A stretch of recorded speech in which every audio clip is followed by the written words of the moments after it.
Makalipas ang 7 taon ay naging laman ng bawat kalsada ng Quiapo si Tanggol hanggang sa matuto na nga itong magnakaw ng suklay para ibigay sa kanyang nanay. Ngunit mapapansin naman na malayo ang loob ni Tess kay Tanggol. Kahit anong paglalambing ni Tanggol ay parang wala lang kay Tess. Nang umuwi nga si Rigor ay walang habas na naman itong pinagpapalo si Tanggol.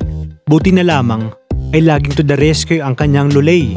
At sa taong 2023 ay sinabi ni Tinding kay Noy na naaawa siya kay Tanggol dahil hindi normal ang pagkabata nito at pagka-uwi ng bahay ay pinag-iinitan pa ng kanyang tatay.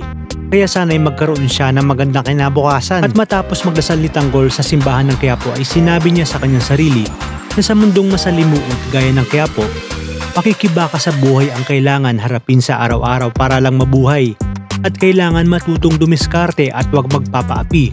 Kaya naman walang habas niyang hinablot ang kwintas ng isang ali at nagsimulang makipagpatentero sa mga pulis at makipagbasag ulo sa kung sino mang humaharang sa kanyang dinaraanan. At di nga nagtagal ay tumuloy siya sa bahay ng isang mga Muslim community dahil alam niyang hindi siya magagalaw ng mga pulis at mas ligtas siya roon. Dumating na ang kanyang mga tropa at sinamahan siya kay Lucio para ibenta ang kanyang napitik na diamante. At dahil magulang nga itong si Lucio ay sinabi niyang peke ang dala ni Tanggol kung kaya't binarat niya ito. Sinabi naman ni Tanggol na may araw din itong si Lucio. Kaya naman aabangan natin ang mga susunod na kaganapan na umiikot sa mundo ng Quiapo dito lang sa FPJ's Batang Quiapo.